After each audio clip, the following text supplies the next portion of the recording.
9 দফা দাবি দিয়েছে। এই সংকটগুলার সমাধান দাবি তারা কোথায় চেয়েছে? আদালতে বিচার চলতেছে ব্রিটিশদের তৈরি আইনে স্পষ্টত কোরআন ও সুন্নাহ বিরোধী। ইসলামকে হেফাজত করতে চান, তাহলে ইসলামের স্বার্থ কোথায় এখানে? আমরা এমন একটা বাংলাদেশ চাই যেখানে প্রত্যেকটা ধর্মের, প্রত্যেকটা মতের, প্রত্যেকটা আদর্শের নাগরিকরা তাদের নিজস্ব মতামত প্রকাশ করবে, বাংলাদেশের সংবিধান এবং আইনকে অমান্য না করে। এটা হচ্ছে আমাদের কথা। আজকে যারা আমাদের বিরুদ্ধে প্রোপাগান্ডা চালিয়ে জনগণকে ক্ষিপ্ত করার চেষ্টা করছে, আমরা বিশ্বাস করি অচিরেই জনগণ তাদের বিরুদ্ধে ক্ষিপ্ত হয়ে উঠবে। কারণ তারা জনগণকে একটা দিনের জন্য শান্তিতে দেয় না। আজকে আপনারা জানেন বাংলাদেশের সামনে সবচেয়ে বড় সংকট হচ্ছে দ্রব্যমূল্যের ঊর্ধ্বগতি, সংকট হচ্ছে মানুষের ক্ষুধা, দারিদ্র, নিপীড়ন, বেকারত্ব।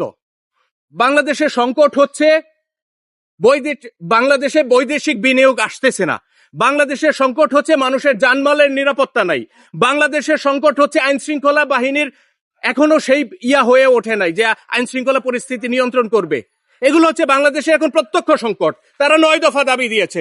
এই সংকটগুলার সমাধান দাবি তারা কোথায় চেয়েছে? বাংলাদেশের মানুষের যেগুলো সংকট, সেই সংকটের সাথে সংশ্লিষ্ট দাবি কোথায় আমি জানতে চাই। তাদের এখানে প্রত্যেকটা দাবি তাদের স্বার্থ সংশ্লিষ্ট।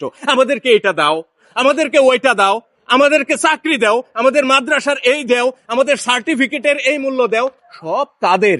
ভাই, আপনারা ইসলামকে হেফাজত করতে চান, তাহলে ইসলামের স্বার্থ কোথায় এখানে? আপনারা বলেছেন বাংলাদেশে ইসলাম বিরোধী, কোরআন সুন্নাহর বিরোধী কোনো আইন প্রণয়ন করা যাবে না। এটা তারা দাবি করেছেন সরকারের কাছে তাদের দাবি।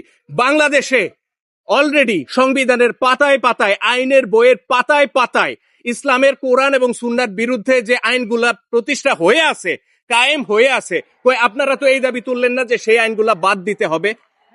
এই দাবিটা কেন তুললেন না? এই দাবিটা তুললে সরকার আপনাদেরকে বলবে যে আপনারা তো আমাদের কথাই শুনেন না, আপনারা তো আমাদের স্বার্থই রক্ষা করছেন না। তো এটাই হচ্ছে তাদের বাস্তবতা। বাংলাদেশে কোরআন সুন্নাহ বিরোধী আইন, সুদ কোরআন বিরোধী। বাংলাদেশে ব্যাংকিং ব্যবস্থা চলে সুদের ভিত্তিতে। আদালতে বিচার চলতেছে ব্রিটিশদের তৈরি আইনে স্পষ্টত কোরআন ও সুন্নাহ বিরোধী।